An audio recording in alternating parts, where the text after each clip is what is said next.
Hello, everyone, and welcome to another Wall Street for Main Street podcast.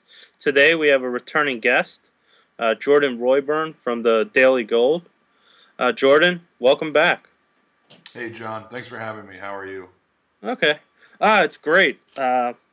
First thing I wanted to get into was in 2014, it started out as a great year for gold. It went up until March, where it hit that 1382 level. A lot of people were actually speculating that the bear market was over, and then it eventually the gold market rolled over after March, and it ultimately hit new lows, not just gold but for silver. So I have a question: just what were your thoughts on the year for 2014? Why the rise, and what made the market roll over? Well, I think first, why the rise? When you go back to 2013, and we got that bottom in late June 2013, and in particular, the stocks were extremely oversold by a number of indicators, as well as the metals. If you actually look at the COT for gold and silver at that time, we saw some major multi-year extremes in the COT, and of course, in the preceding 6 months or preceding 9 months, the miners just had a huge decline and were extremely oversold. So at that point, it was pretty clear that the sector was going to have a big rally, and then it had a decent summer rally, pulled back into December, and then in December, things became really oversold again. So the sector was really in position for a big counter trend bounce. At best, you're looking at the end of a bear market. At worst, you're looking at a pretty big counter trend bounce. So, looking at 2014, of course, gold peaked, I believe, 1382 in March, as you said. Then it made a lower high, I think, below 1350 in the summer. But interestingly, the stocks in the summer, depending on what index you look at, GDXJ, for example, actually had closed. I don't have the chart in front of me, but it closed at a weekly. Looking at the weekly chart during the summer, I mean, it had closed maybe at a 9 or 10 month high or something like that. So the stocks were looking really strong, even in the summer. And so, of course, the question is, well, why did they lose this momentum? What happened after that point? And clearly, it was the rally in the U.S. dollar, which really started to pick up steam in the second half of the year. And I'm not one of these folks who attributes everything to the U.S. dollar with respect to precious metals. Or some analysts, the ones you hear on TV, they'll say, well, it's the U.S. dollar drives gold. I mean, that's true for the most part, but there's other things that drive gold. And certainly the U.S. dollar was rallying very strongly. And in any situation, that's going to put pressure on precious metals. In addition to that, we had a lot of issues internationally. Obviously, we don't want to go through every one, but to put things simply, capital from international markets was moving into the U.S. Of course, if you look at the interest rate spreads, very, very, very low rates in Europe, and so it makes sense that why would you put your money in a government bond over in Europe when you can put it in the U.S., which is safer and you can earn a better return. So, of course, a lot of capital was coming into the U.S. That's why the dollar was rallying, and the U.S. stock market has been doing really well, and it's really been, I believe, because of capital flows and interest rate spreads. I mean, a lot of these companies in the U.S., multinational companies that are yielding 2, 3, or 4%, that's better than buying a bond or putting your money in the bank. So that's really, I think, a huge reason why this bull market has continued in the last couple of years and remained fairly strong. And that's also been an issue for precious metals, the fact that there's been a negative correlation between the S&P 500 and precious metals since summer 2011. So with you have those issues there with money coming back in, going into bonds, going into the U.S. dollar, that's negative for gold. And then secondarily, you have the stock market has been doing really well, and investors can earn a yield buying these big, safer companies. And that has prevented more money from going into precious metals. So I think those were the reasons why in the second half of the year, and particularly at the end of summer, and why we've seen precious metals really fall apart again. I mean, they were looking pretty strong, and then the stocks were looking strong, and then things just completely fell out of bed. Silver has been weaker than gold throughout the year, and that's also been a bearish tell. Remember, silver peaked in the spring of 2011. Gold didn't peak until the summer of 2011. So I think with respect to gold and silver, the metals, silver is kind of acting as a leading indicator, and silver has been fairly weak throughout the year. I mean, despite the rally in the stocks, despite gold getting up to 1380, silver didn't really rally much when the sector rallied. So that, in hindsight, was a bearish tell, and that's really where we are now. Recently, with metals moving to new lows in the last couple months, stocks moving to new lows. Yeah, you mentioned the flight capital. That's actually another reason that if you look at from 2009 up to 2013, a weaker dollar generally correlated with a higher stock market, but the correlation changed this year because it went foreign capital went not just to the stock market but also to the U.S. dollar as well. So it looks like some of the correlations have been changed this year. Would you agree with that, or? Absolutely, and correlations it's a good point. They're always changing. Investors will look at something that's been going on for several years, and they'll think they can count on that continuing, and that's just not always the case. So it's very interesting how that dollar correlation changed. But really, I don't have the dollar chart in front of me, but I mean the dollar, when it has been weak in the last couple of years, it really hasn't been that weak. I mean, for the most part, the dollar bear market really kind of ended in 2008. I mean, it did have a really good rally from 2008 into 2009, and then it came back down. I think in 2011 it made a new low, which you could call a false new low, because it has rallied from that point. But for the most part, that strong correlation really, you would have to go back, I guess, to summer of 2011. Again, I don't have the chart in front of me, but that's really the point, I think, when we started to see correlations change, when really commodities entered a cyclical bear market, or the dollar entered a bull market, and the stock market continued to rise. Yeah, I definitely see that correlation change, because gold, you actually used to go up with the stock market from 2003. It went up, and then 2008 they both took a dive, and 2011 is when the stock market and gold market sort of separated. So we definitely see correlations. But my next question I wanted to ask for you was, since it's the end of the year, what do you expect for 2015 for the precious metals market? I think it's going to be a really good year because, I mean, looking at the stocks, using the Barron's Gold Mining Index, they've never gone down 4 years in a row. And unless we have a big rally in the next week, it's going to be the fourth down year. I remember last year where people were saying the XAU has been down 3 years in a row. It's never been down 4 years in a row. Well, so now we're down 4 years in a row. So that's a real extreme with respect to the stocks.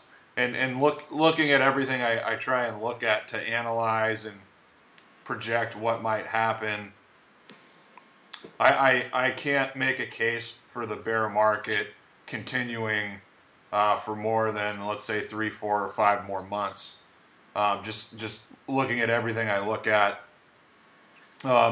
best case scenario, maybe the bear market has already ended. Worst case scenario, I think the bear market maybe continues into the spring, but I think at that point it would really end. I mean, with respect to the metals, I think it's possible you could see silver go to 13 and gold to 1,000. Maybe gold goes below 1,000 and goes to 970 and just really scares people. Of course, we have gold. It's up today, but still below 1,200. I'm really looking at 1080. That's a 50% retracement of the entire bull market. And, of course, 1,000, if you look at a long-term chart, not only is it a psychological level, but looking at a long-term chart, it's really the next important price level. So I see a lot of support there at 1080, 1000, and of course, we could dip below that on a intraday or intra-week basis, but just looking at all the sentiment indicators, I mean, we've seen a lot of things hit extremes.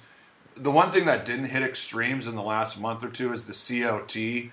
So when you look at that, there's still some speculators in gold and silver, and so if the metals break lower, there are some speculators in the market. There's enough of them left where they could drive the metals down to those targets I suggested. I know I'm kind of bouncing around here between the metals and the stocks, but with respect to the stocks, I just posted an article. I mean, the stocks are at, of course, we have the end of tax loss selling, and the stocks have reached another extreme oversold condition. Looking at various indicators, if you look at breadth, there's one thing on stock charts called the bullish percent index, where it looks at how many or what percentage of the miners are at a buy signal as far as the point and figure charts. And last week that hit 0. And also if you look at the percent of stocks trading above the 200-day moving average, that also hit 0 last week. And those two indicators have not touched 0 at the same time since late 2008. You also can look at just comparing, I mean, the worst bear market ever in gold stocks was the 96 to 2000 bear market. And in this article, I kind of make some comparisons between this bear market and that one. And if you just compare the two, we're really, with respect to the stocks, we're already at a major extreme. And the same thing is true with silver. So, I mean, it's possible that we could see a rally to start the year and then maybe we make a final low. But the real issue, I think, is gold, because silver and the stocks are almost 4 full years into a bear market, which is really extreme. And also in terms of the price decline, both are very extreme compared to their history. But the issue is gold has not really reached an extreme if you compare it to its other bear markets. Now that doesn't mean that it has to decline to 1,000. It's just difficult to say, but I'm just putting that out there that if we are going to make a new low in the next couple months, the reason for that is gold just isn't as oversold as the other parts of the sector. So that, I mean, that's the one issue, the one thing that kind of holds me back a little bit from being bullish. And but then, of course, it's interesting because the stocks and silver did lead gold into this bear market. So it makes sense that they should probably bottom before gold, or at least start outperforming. And so that's silver. Up until the last couple weeks, I think silver was outperforming, but we don't see that anymore. So that's going to be something really important to watch in the first couple months out of the year, I should say, to see if these leading parts of the sector will lead gold into a new bull market. But I think in any case, John, I think the second half of the year looks like it's going to be really strong. So I know we were talking off air. I kind of agree with what you said. I think gold is going to go above 1,400 before the end of the year. So I think overall it's going to be a very good year if we're talking here 12 months from now. I mean, I'm highly confident in that, but how we get to that point, I'm not really sure. I mean, it's going to, the first couple months of the year, first quarter or two, first half of the year, I mean, it could be interesting. We still could have another move lower before the final bottom is in. I'm not sure, but I do think if we do make another move lower, I think that would kind of be the final low, and not the one you really want to buy aggressively. Yeah, that's what I've been, just for those familiar with listening to the podcast, what I was telling Jordan was it wouldn't surprise me if gold or silver made a final low over $14 silver and $1,000 gold, and then it finished the year higher and in the green. So that's what it was. And one other thing I think is also just bullish for gold and silver is this year, in terms of just the economic numbers, the headlines haven't really been negative. But if you look at sort of the sub headlines like PMI, um, service sector data, home sales, ISM, those haven't been positive at all. And I think personally, just it's only a matter of time till it makes its way into the headline data. And I think once it makes its way into the headline data, the Fed's going to come back with more QE. Whether that happens this year or next year, I'm not sure what year will happen. You know, sometimes it takes a little longer to play out than people think. But also in terms of the price, you expect a good year. One of the reasons people are bullish now is its cost of production. Looking at the junior mining financing environment, I know you extensively follow juniors, so you are the person to ask this. And I was wondering, how much longer do you think the junior sector can survive this price environment without a significant contraction in the junior market? Do you think they could go another year with these prices? Or possibly, if these prices do persist, will there be a major contraction this year? Well, John, actually, can we go back? I'd like to, if you don't mind, Sure. I'd just like to reply to or respond to what you were Sure. saying That's before the question. I think that's a good point about there has been a negative correlation since the summer of 2011 between the stock market and precious metals. And that's something I should have mentioned in my answer. I think the S&P 500, it is possible we could kind of have a blow-off type move. I don't know if I would say an 87 or 99 style blow-off, but I think that's something holding precious metals back. I mean, we've seen gold is looking a lot stronger against commodities. It's looking stronger against foreign currencies. It's starting to bottom a little bit when you graph it against foreign stock markets, excluding the U.S. To me, that is one, just looking at intermarket analysis, that's one big problem for gold is the S&P 500, and too much money is going into conventional investments, conventional equities in the U.S. So I think as long as that keeps going up, that's going to put a lot of pressure on gold. And as you said, if we see issues in the economy, that obviously would be bad for the stock market. And if the stock market has a 10 or 15% decline, that could change what the Fed's policy. So I think that I just wanted to get that in because I think that's really important for people out there to watch. Is that it doesn't mean that gold. Well, it doesn't mean that gold, the stock market has to go down for gold to bottom. But I think for precious metals to really gain traction and really begin a new bull market and really sustain a rebound, there's going to have to be problems in the general equity market. So I think that's something that'll happen at some point in 2015. I just wanted to get that in there. But with respect to the juniors, I think, how much longer can they survive? I mean, it's interesting because when you look at the junior sector, some people say it's GDXJ, but GDXJ is really the larger juniors. Someone called them the senior juniors. I mean, companies with $200, $300, $400, $500 million market caps, and a year or two ago, those were closer to $1 billion. So, these are really huge companies and not really juniors anymore. But when you talk to people in Canada, they think of juniors as just 5, 10, or $20 million companies that are really, really tiny. So I just wanted to point that out because there's kind of a big disparity there. But I think if we see if gold stays below 1,200 for more than 2 quarters, then I think a lot of juniors could be in real trouble, even some of the good juniors. But I don't know how. I don't see that really happening. I mean, even if we see gold go below 1,100, I don't expect that to last for more than a month or two, or maybe even 3 months. So, with respect to the companies that I'm looking at, I think they're in really good shape with their deposits and their financials.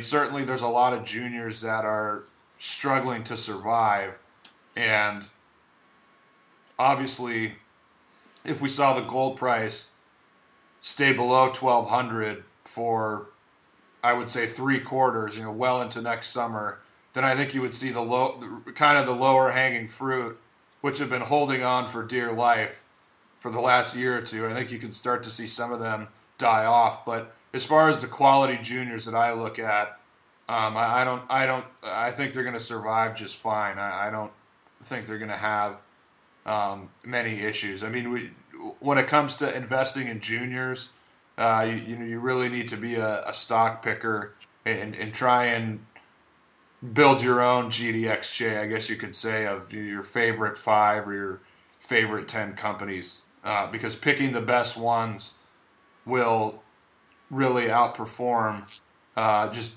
buying the sector or buying GDXJ. Yeah. Well, it sounds like if this price lasts for 2 more quarters, it looks like we'd probably see the capitulation that you'll hear people about, like Rick Rule talk, that it'll either be issue shares to survive or we're going under. That's what it sounds like. Would you agree? Yeah, I mean, I can't disagree with that. I know that with respect to juniors, I mean, Rick Rule deals with a lot of, I'm just speculating here, but with a lot of real penny type juniors, and he can finance those companies and get a huge amount of warrants that don't expire for 5 years. So he kind of, what he can buy and what he has access to is much, much different from what you and I and listeners can buy. So again, it gets back to my original point, which is what kind of juniors are you talking about? Because juniors for Rick Rule could be different than the juniors that you and I look at. But certainly, even the good juniors, they're going to have to finance at least once a year. So that's always something to take into account. Even in a bull market, these companies, the best ones, have to finance once a year. So, and I do think if we get a good rally to start the year, you'll see a lot of companies take advantage of that and finance. Mm-hmm. And one other question is, I remember listening to Nolan Watson, and he was talking about when the higher price does occur, you're going to see dilution in the junior market just because they're so starved for cash that they will need financing, and now that they have they can go to the market, you're going to see a big dilution. My first question of that is, do you agree? And is that true for all juniors? Again, it's kind of difficult because there's so many juniors out there and there's so many different kinds of juniors that it's difficult to say. I mean, obviously, any junior company will have to finance once a year, maybe twice a year. And I mean, I agree with what Nolan is saying. I mean, if we get a big rebound, companies are going to take advantage of that. I mean, we saw companies in first half of 2013 or first 7-8 months or so, companies took advantage of the big rebound in juniors in their share prices. So, I mean, it's just an ongoing issue, and it's a bigger issue for the weaker companies out there. But for the stronger and better companies, it's less of an issue, in my opinion. All right. And my last question I have for you is, generally you'll hear people say that the market's so manipulated that looking at the charts doesn't matter. What do you say about that? Do you believe that's true or not, or what are your thoughts on that? Well, I think when you're looking at charts, I mean, it's an issue of interpretation. When you're looking at charts, you're trying to interpret what's going on, and with charts, you really need to assess the probabilities and really point out, that this is what this chart is showing. This is bearish because of this, but if the market does this, then that would be bullish. And then just taking in a lot of common sense things, like if the market is really oversold or if it's really overbought. I mean, charts are not perfect, but they're just a tool. And it really comes down to how you interpret the charts. And obviously, they can be difficult to interpret. With the way precious metals trade, as a technical analyst, I can tell you that the way precious metals trade, it's much different from how other markets trade. So that's what makes charting them a lot more difficult than just charting a standard market. But I don't really see any evidence of manipulation. As we all know, markets are manipulated in some way. I think the bond market is really where the manipulation is with respect to interest rates. I just don't see it in precious metals. If you look at the analogs of the bear markets, which I've posted occasionally over the last year, and you look at, what's happening in the stocks, the average bear market in mining equities is 65 to 70%. So, the decline that we've had is definitely one of the worst. It's very close to the worst ever, but it's not out of character. It's not a complete outlier. If you look at history, the same thing for gold. Compare gold to its bear markets in the past. Gold is right in line with the 96 to 99 bear market. It's followed it very, very closely. Silver's bear market is one of the worst ever, but if you look at this bear analog chart that I've posted several times,